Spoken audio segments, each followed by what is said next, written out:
नमस्कार दोस्तों, मैं नीतीश शर्मा जनता चौपाल से फिर आपके सामने कुछ न्यूज़ हेडलाइंस लेके आया हूँ। जो आज की कुछ न्यूज़ हेडलाइंस हैं पाकिस्तान को लेके, हिंदुस्तान में, और जो अमेरिका की कुछ हेडलाइंस हैं उसको आपके साथ साझा करूँगा। सबसे पहले तो मैं बता देता हूँ कि सबसे पहले अमेरिका के जो राष्ट्रपति हैं डोनाल्ड ट्रंप, उन्होंने भारत के लिए क्या बोला है।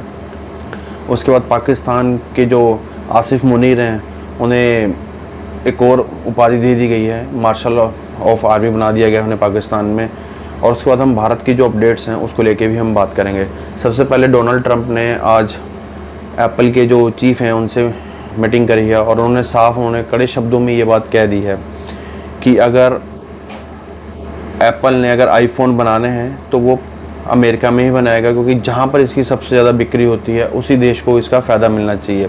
अगर आप, उन्होंने बिल्कुल अपने ट्वीट में हिंदुस्तान का नाम लिया, उन्होंने बोला है कि अगर आप हिंदुस्तान में या कहीं किसी और देश में भी एप्पल की प्रोडक्शन लगाते हैं तो आपको 25% टैरिफ देना पड़ेगा। देखिए, ये वही ट्रंप हैं, जब ये पहली बार ये आए थे तो इनके मोदी के साथ काफ़ी अच्छे रिलेशन थे और वहाँ पर इन्होंने हाउडी मोदी के नाम से एक जलसा भी किया था और यहाँ पर मोदी ने भी नमस्ते ट्रंप के नाम से काफ़ी अच्छा जलसा निकाला था। तो अब हिंदुस्तान के लोगों के मन में एक बीजेपी गवर्नमेंट को लेके ये बात आ रही है कि एकदम से ये जो मोदी से लोगों के सवाल आ रहे हैं, विपक्ष के भी सवाल आ रहे हैं कि जो ट्रंप इतने बड़े बड़े जो स्टेप ले रहे हैं हिंदुस्तान के लिए, इसके लिए जो गवर्नमेंट है वो क्या बात कर रही है। अमेरिका के राष्ट्रपति या अमेरिका की जो गवर्नमेंट है, सेटिंग गवर्नमेंट, उसको लेके क्या बात कर रही है। क्योंकि बिल्कुल आज ये काफ़ी बड़ी एक हेडलाइंस थी कि डोनाल्ड ट्रंप ने एप्पल के जो चीफ़ हैं उनके साथ मीटिंग करी है और उनको साफ कड़े शब्दों में इंडिया का नाम लेके ट्वीट भी हुआ है, बोला गया है कि जहाँ पर भी आप बना रहे हैं आईफोन तो वहाँ 25% एक्स्ट्रा जो है टैरिफ लगेगा, बिकॉज ये अमेरिका में सबसे ज़्यादा बिकते हैं तो ये अमेरिका में ही बनने चाहिए। और इसके साथ सुनने में एक और ख़बर आ रही है, जो एलन मस्क हैं, जो इंडिया में अपना एक प्रोडक्शन कंपनी खोलना चाह रहे थे कि यहाँ पर कुछ प्रोडक्ट करेंगे, उसमें भी उन्होंने होल्ड कर दिया है। जो ये ट्रंप को लेके जो बातचीत चल रही है उन्होंने भी इसको होल्ड कर दिया है। अभी मैं देख रहा था कि पाकिस्तान के जो जियो चैनल है उसमें काफ़ी हेडलाइंस चल रही थी कि जो भारत ने पाकिस्तान का जो पानी बंद कर दिया है उसको लेके क्या क्या रिएक्शन आ रहे थे। तो जो सबसे पहले रिएक्शन ये आ रहा था कि जो पाकिस्तान के आर्मी DGPR हैं उन्होंने बोला है कि अगर बीजेपी गवर्नमेंट या मोदी गवर्नमेंट हमारा पानी बंद करेगी तो हम उनकी सांसें बंद कर देंगे। देखिए, इतने बड़े ओहदे पे बैठने के बाद इस तरह के जो शब्द पाकिस्तानी यूज़ करते हैं ये इनके एक अनप्रोफेशनलिज्म को दिखाते हैं कि आप अगर हमारा पानी बंद कर दोगे तो हम आपकी सांसें बंद कर देंगे। ये किस तरह के, आप इतने बड़े अच्छे पोजीशन पे बैठे हैं, एक बात करने का तरीका होता है, बट ये पाकिस्तानियों से कभी उम्मीद नहीं की जा सकती है। क्योंकि मैंने देखा है कि उन्होंने बहुत बार इसी तरह के, जो उनके पाकिस्तान के जो पंजाबी तबके के लोग हैं मोस्टली इसी तरह के ही शब्द यूज़ करते हैं और एक तरह की उनकी प्रोफेशनलिज्म को दिखाता है कि वो कितने प्रोफेशनल हैं अपने काम को लेके। एक तरफ आप ये देखें कि आपका देश IMF के बार बार जाके घुटने टेकता है कि हमें कर्जा दे और हम अपना देश चला जाते हैं, और आप दूसरी तरफ इतनी बड़ी बड़ी बातें कर रहे हैं, बड़के मार रहे हैं कि हम ये कर देंगे, हम वो कर देंगे। और दूसरी तरफ पाकिस्तान में मैं एक और न्यूज़ देख रहा था कि पाकिस्तान के सांसद में इसी तरह की जो बेतुकी बातें होती है पाकिस्तान में कि जो सिंध में जो भारत ने पानी बंद किया है उसको लेके कि हम कड़े एक्शन लेंगे, अगर कुछ इस तरह का हिंदुस्तान का रुख रहा तो फिर भी हम युद्ध में चले जाएंगे या तनाव में चले जाएंगे। इस तरह की काफ़ी बातें सुनने को मिल रही थी पाकिस्तान की ओर से। और पाकिस्तान ये भी बोल रहा है कि हम देश विदेश में जाके जो भारत हमारे साथ कर रहा है हम उसके बारे में बताएंगे। और मैं जिन सांसद की बात कर रहा हूँ उन्होंने ये भी बताया कि श्रीलंका भी इस चीज़ के लिए भारत के साथ नहीं है। वो कह रहे हैं कि अगर भारत पाकिस्तान के साथ ऐसा करेगा तो जो हमारे भारत के साथ समझौते हो रहे हैं तो हमें उसके बारे में दोबारा से सोचना पड़ेगा। देखिए, हिंदुस्तान की न्यूज़ में अभी तक इस तरह का कोई अपडेट नहीं आया है। ये सब पाकिस्तान के जो जियो चैनल है मैं उसकी आपको अपडेट बता रहा हूँ। तो इस तरह की काफ़ी अपडेट्स आ रही हैं कि पाकिस्तान इन सब चीज़ों को लेके, जो सिंध में ऐसा है जो हमने उनका पानी बंद कर दिया है उसको लेके इस तरह के ऊट पटांग से बयान दे रहा है अपने चैनलों पे आके। और इसके बाद जो पाकिस्तान कर्जे लेने के लिए अलग अलग देशों के आगे जो भीख मांग रहा है, उसकी भी अलग अलग बातें चल रही हैं कि अब आईएमएफ के पास जाके आईएमएफ ने अलग अलग शर्तें रख दी हैं इनके सामने कि किस तरह से आप इसको फॉलो करेंगे। अब वो देखेंगे कि पाकिस्तान इसको किस तरह से फॉलो करता है और महंगाई फिर से पाकिस्तान में बढ़ने वाली है। देखिए, एक चीज़ और है कि पाकिस्तान की आर्मी की चीज़ को लेके कि पाकिस्तान की आर्मी ही पूरे पाकिस्तान के बिज़नेस को चला रही है। सुई से लेके जितना भी बड़ा बिज़नेस हो पाकिस्तान की आर्मी ही देखती है। पाकिस्तान की आर्मी वर्ल्ड की सबसे रिचेस्ट आर्मी मानी जाती है, क्योंकि पाकिस्तान का जितना भी पैसा है, जितना भी सब कुछ कंट्रोल है, पाकिस्तान की आर्मी के पास ही रहता है। अब जैसे आसिफ मुनीर की मैं बात कर रहा था कि इनको चीफ मार्शल ऑफ आर्मी बना दिया गया, तो कुछ खबरें ये भी आ रही थी क्या अब पाकिस्तान में फिर से तख्ता पलट होगा जैसे मुशर्रफ के टाइम पे हुआ था। तो इसको लेके भी पाकिस्तान के लोग काफ़ी इनसिक्योर। मैं एक पाकिस्तान के रिपोर्टर है, उनका कुछ सुन रहा था, तो इन्होंने यही बोला था कि इस्लामाबाद में लोगों में काफ़ी हलचल है कि पाकिस्तान के हालात पहले ही ख़राब है और भी बदतर हो जाएंगे। तो इस चीज़ को लेके काफ़ी हलचलें भी चल रही हैं। तो उन्होंने काफ़ी बताया भी है कि पाकिस्तान के लोग इस चीज़ से कोई उनको नहीं है कि पाकिस्तान युद्ध में जीता है या हारा है। उन्हें अपने जो अंदरूनी मामले हैं उसको लेके भी काफ़ी टेंशन बनी हुई है, क्योंकि वहाँ पर लोगों के पास काम नहीं है, रोज़गार नहीं है, 2 वक्त के खाने के लिए पैसा नहीं है। और एक बलूचिस्तान से भी एक बड़ी खबर आई है कि बलूचिस्तान की एक स्कूल बस में एक हमला हुआ है जिससे कुछ नुकसान भी हुआ है। और वही जो पाकिस्तान के जो घिसा पिटा आ गया, उन्होंने बोला कि इसमें हिंदुस्तान का हाथ है, हिंदुस्तान ने करवाया है। और पाकिस्तान के मैं कुछ जो पॉलिटिशियंस हैं उनको भी सुन रहा था कि वो फिर से वो बोल रहे हैं कि बलूचिस्तान में बिल्कुल हिंदुस्तान एक्टिव रहता है, हम हिंदुस्तान के जितने भी एक्टिव है, जितने भी जासूस हैं उनको हम मार भगाएंगे और इन सब चीज़ों को ख़त्म करेंगे कि जो बलूचिस्तान में जो इतनी जो दंगे फसाद हो रहे हैं, जो भी पाकिस्तान को अभी तक नुकसान पहुंचाया गया है बलूचिस्तान की जगह से, वो हिंदुस्तान के ही मतलब हिंदुस्तान के सपोर्ट से ही फैलाया गया है। देखिए, बलूचिस्तान का अगर आप इतिहास देखेंगे तो बलूचिस्तान शुरू से ही, जब पाकिस्तान बना नहीं था, एक अलग मुल्क था, बट इसको किसी तरह से उन्होंने अपने कब्जे में लिया, क्योंकि बलूचिस्तान कमज़ोर मुल्क था और पाकिस्तान ने इसको अपने कब्जे में ले लिया। पर कब्जे में इसलिए ले लिया क्योंकि वहाँ से काफ़ी मिनरल्स निकलते हैं बलूचिस्तान से, पर बलूचिस्तान के लोगों को इस चीज़ का आज तक कोई फ़ायदा नहीं मिला है और पाकिस्तान भी उसको सही तरह से कोई इस्तेमाल नहीं कर पाया, क्योंकि पाकिस्तान कोई इतना डेवलप्ड नहीं है कि इन मिनरल्स का यूज़ कर सके। और बलूचिस्तान शुरू से ही इस आज़ादी की लड़ाई को लड़ता जा रहा है और काफ़ी उन्होंने जानें भी गंवाई हैं। बट वही पाकिस्तान का कि हमने आपका केदार जाधव पकड़ा था, वो जासूस था, हम ये कर देंगे, हम वो कर देंगे, वही पाकिस्तान के जो घिसे पिटे राग हैं वो अलाप रहे हैं और जो वो झूठी खुशी मना रहे हैं कि हम जीत गए हैं। और एक और खबर मैं पाकिस्तान के सांसद की बताता हूँ, वो कह रहे हैं कि आजकल हमें ग्रीन पासपोर्ट, क्योंकि पाकिस्तान का जो पासपोर्ट है उसका कलर ग्रीन है, जैसे हिंदुस्तान के पासपोर्ट का कलर ब्लू है। तो बता रहे थे कि आजकल पाकिस्तान के ग्रीन पासपोर्ट पर सफ़र करने पर काफ़ी गर्व महसूस हो रहा है। उन्होंने बोला कि मैं दुबई गया तो दुबई में जो जनता थी उन्होंने हमसे युद्ध के बारे में पूछा और कुछ जो लोग थे काफ़ी खुश थे, वो हमें थंब दिखा रहे थे और भारतीयों के मुंह लटके हुए थे। देखिए, किसी सांसद के मुंह से ऐसी बातें अच्छी नहीं लगती हैं, क्योंकि हिंदुस्तान कभी युद्ध नहीं चाहता, क्योंकि युद्ध जो सच्चाई है, युद्ध में कोई जीत हार नहीं होती है और नुकसान किसका कितना हुआ है ये हर कोई जानता है, ये कोई ढकी छुपी बात नहीं है। अगर आप इतने ही दलेर हैं, अगर आप इतने ही खुश हैं, तो पानी के लिए अलग अलग देशों में जाके क्यों गिड़गिड़ा रहे हैं? आप तुर्की से गई है वो आपकी मदद करे, आप अजरबैजान से गई है वो आपकी मदद करे, आप चाइना से गई है वो आपकी मदद करें। तो पाकिस्तान का अनप्रोफेशनलिज्म ही इस चीज़ को दर्शाता। देखिए, चाइना ने पाकिस्तान में बहुत सा पैसा लगाया CPEC को लेके, फिर बीच में खबर आने लगी कि चाइना के जो लोग CPEC के लिए वहाँ काम करने जाते हैं उन पे ही हमले होने लग गए हैं और काफ़ी चाइना के लोगों ने वहाँ पर अपनी जान भी गंवाई है। रीज़न बीइंग कि वहाँ के लोगों को लगता था कि चाइना अपने ही मज़दूरों को, अपने ही लेबर को, अपने ही सब कुछ को प्रिविलेज दे रहा है, उन्हीं को काम दे रहा है। तो काफ़ी लोगों में आक्रोश भी था। तो इस चीज़ को लेके भी वो CPEC काफ़ी बारी रुका। चाइना की ओर से रिपोर्ट आई कि पाकिस्तान में काफ़ी ज़्यादा करप्शन हो रही है इस चीज़ को लेके। तो ये काफ़ी चीज़ें पाकिस्तान के लिए आई हैं, बट कहते हैं ना कि चाइना को भी कहीं ना कहीं होता है कि पाकिस्तान को सपोर्ट करेंगे हिंदुस्तान को रोकने के लिए। देखिए, हर कोई मुल्क चाहता है कि हम अपनी तरक्की करें, तो पाकिस्तान की ऐसी सोच नहीं है वो तरक्की करे। पाकिस्तान की सोच यही है कि वो जो कहता है ना कि जब देश आज़ाद होने से पहले जमींदारी, जागीरदारी चलती थी, नंबरदारी चलती थी, आज भी पाकिस्तान में वही चलता है। काफ़ी ऐसी उनकी स्टेट है जहाँ पर पुलिस नहीं जाना पसंद करती, वहाँ पर ज़मींदारों का ही अपना अलग एक कानून है। और एक सुनने में ये भी खबर आई है कि चाइना में पाकिस्तान और अफ़गानिस्तान के जो हैं तालिबान के हैं नेता, वो वहाँ मिले हैं और एक सीपैक को लेके इनके आपस में डील भी हुई है। और अफ़गानिस्तान ने चाइना को ये भी एक वादा किया है कि हमारी जो धरती है, अफ़गानिस्तान की जो धरती है, वो चाइना को नुकसान पहुंचाने के लिए इस्तेमाल नहीं की जाएगी। देखिए, भारत में इसमें कोई चिंता वाली बात नहीं है।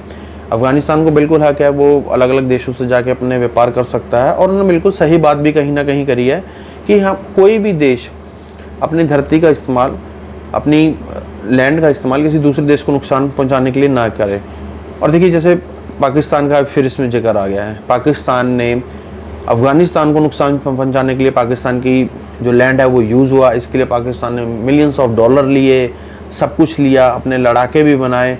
बट फिर भी देखा जाए तो चाइना को इस बातों को भी गौर करना चाहिए कि पाकिस्तान पैसों के लिए, डॉलर्स के लिए क्या कर सकता है। देखिए, पाकिस्तान में एक चीज़ बहुत मशहूर है, और ये पाकिस्तान के लोगों ने बोली है, कोई हिंदुस्तान के लोगों ने नहीं बोली है, कि पाकिस्तानी पैसे के लिए अपनी माँ को भी बेच देते हैं।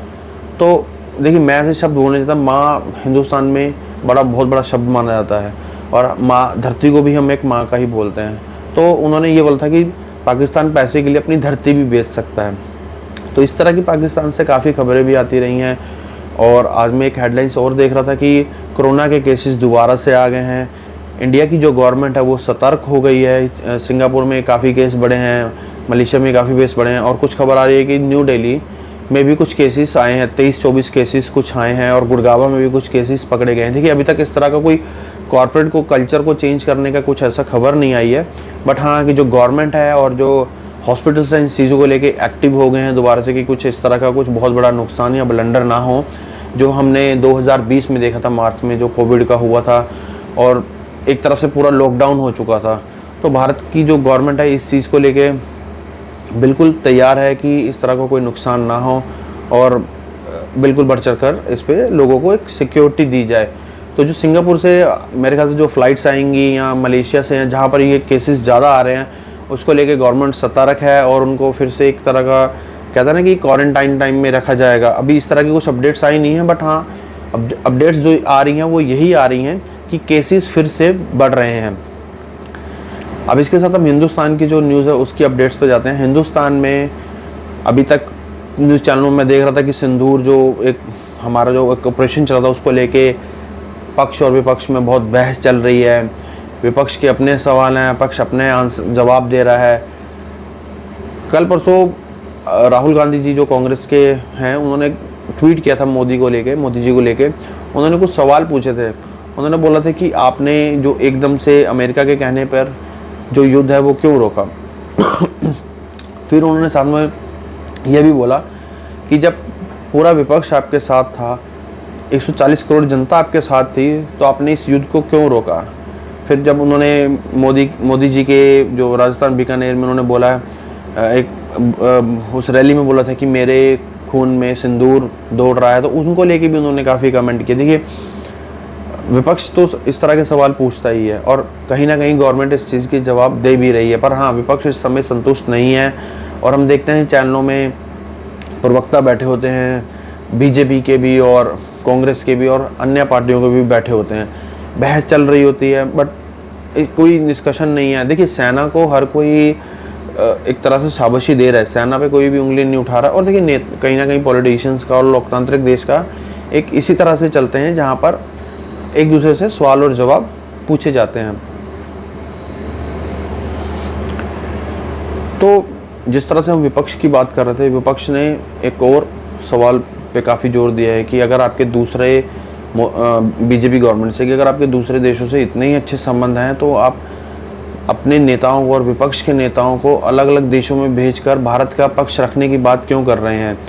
तो इसमें भी कहीं ना कहीं विपक्ष का सवाल ठीक भी है, और मुझे लगता है कि गवर्नमेंट को उसका जवाब भी देना चाहिए। और अपनी बात अगर वो विदेशों में जाके रख भी रहे हैं, तो इसमें बुरा नहीं कि पाकिस्तान कि जिस तरह से आतंकी हमले कर रहा है, इसको रोकने की, या उसको किस तरह से उनको रोका जाए। देखिए, कहीं ना कहीं बीजेपी गवर्नमेंट ने भी अलग अलग देशों से बात करी है कि हम युद्ध नहीं चाहते हैं, पर अगर पाकिस्तान इसी तरह की हरकतें करता रहेगा, तो कहीं ना कहीं इस तरह से जो स्टेप हमें उठाने ही पड़ेंगे अपने देश के लोगों की सुरक्षा के लिए।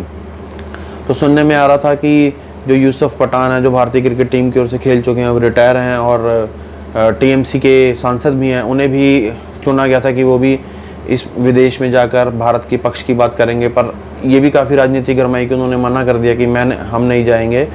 देखिए, अब इसमें उन्होंने क्यों मना करा, इसका कोई कारण अभी तक क्लियर नहीं हुआ है। बट हाँ, कि अगर देश की बात रखनी जानी चाहिए तो बिल्कुल इस समय जाना चाहिए। और कांग्रेस के कुछ नेता हैं जैसे शशि थरूर हैं, उन्होंने भी बीजेपी गवर्नमेंट की कहीं ना कहीं चीज़ों की सराहना की है और उनके काम की सराहना करी है कि अच्छा काम किया है। अब देखा जाए तो बीजेपी ऑपरेशन सिंदूर को लेके काफ़ी डिस्कशन हो रही है, काफ़ी क्लियरेंस दे रही है। और उन्होंने ये भी बोला है कि जैसे जैसे सेना ने जो कार्रवाई करी है, हमने बिल्कुल देश के सामने ये चीज़ें रखी हैं। तो कुछ ना कुछ चीज़ें तो क्लियर हैं ही हैं। बट विपक्ष ने इसके साथ एक और सवाल पूछा है कि जैसे एक ट्रेन की टिकट है, अगर सेना ने इतना अच्छा काम किया है तो ट्रेन की टिकट के नीचे ऑपरेशन सिंदूर के साथ मोदी जी की तस्वीर क्यों लगाई गई है? ये आप किस तरह का प्रमोशन कर रहे हैं? ये एक तरह से आप बीजेपी का प्रमोशन कर रहे हैं। तो इस तरह के जो सवाल हैं, इसके जवाब बीजेपी को कहीं ना कहीं जो विपक्ष है बीजेपी से मांग रहा है। अब ये देखना है कि जनता का जो रुख है वो किस साइड है, क्योंकि देखिए, जनता जनार्दन है, जनता ही सरकार बनाती है और जनता ही सरकार को बिगाड़ती है।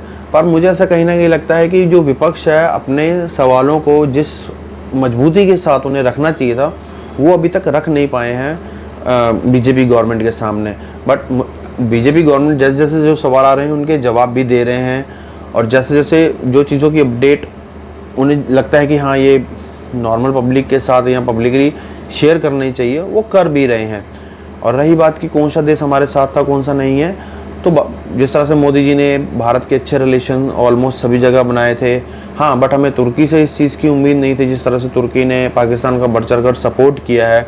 और अभी सुनने में ये आ रहा है कि इंडियन गवर्नमेंट ने तुर्की गवर्नमेंट को फ़ोन करके फिर से इस चीज़ को आग्रह करा है कि पाकिस्तान से आप बिल्कुल आप इस चीज़ की बात कीजिए कि भारत में इस तरह की आतंकी गतिविधियां ना की जाए।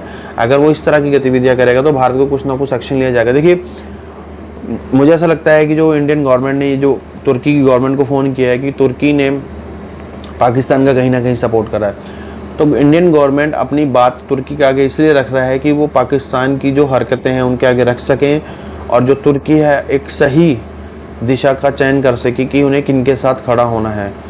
और एक चीज़ ये भी बहुत चल रही थी कि भारत के जो लोग हैं उन्होंने बायकॉट कर दिया है तुर्की और अजरबैजान के टिकट्स कैंसिल कर दिए हैं। तो एक बहुत बड़े रिपोर्टर हैं, उन्होंने पूछा कि इन सब टिकट्स कैंसिल करने से, इन सब चीज़ों से क्या फ़ायदा होगा? हमने तुर्की के लिए इतना कुछ करा, आप तुर्की पे कड़ा एक्शन क्या लेंगे?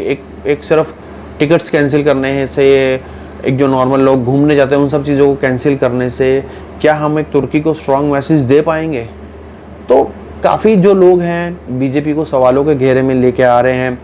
कुछ जवाब बीजेपी दे रही है और कुछ शायद आने वाले समय में देंगी, और शायद कुछ हो गए जवाब अगर उन्हें लगता है कि हाँ ये पब्लिकली देने चाहिए तो वो देंगे या नहीं देंगे। देखिए, जो आम जनता है, जो आप और मेरे जैसी जनता है, हम सिर्फ जो भी हमें सुनने को मिलता है हम उसी चीज़ का ही ज्ञान ले पा रहे हैं।